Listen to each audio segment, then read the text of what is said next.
when you know that a play is good, there's not a lot of, I think, envisioning of the how, right? You're just in the hands of a really great story.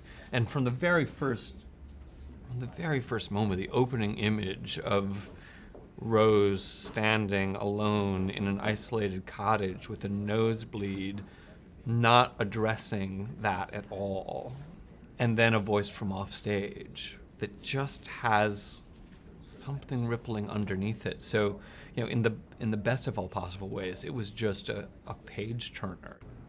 This is a play about three nuclear scientists, which starts. It feels like it's the beginning of a joke, right? Like three nuclear scientists walk into an abandoned cottage, but the two of them, who are a couple, have been living in this cottage. The three of them, then years earlier, were part of the team that built a nuclear power plant.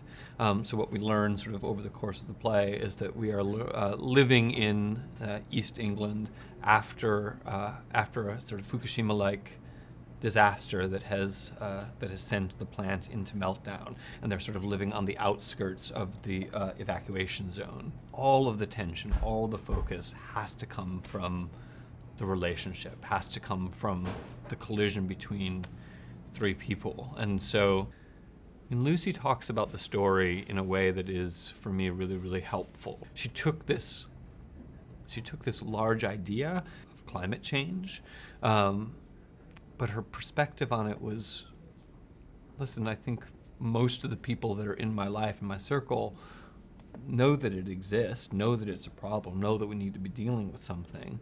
So there's no point in sort of creating a narrative that like reinforces that knowledge.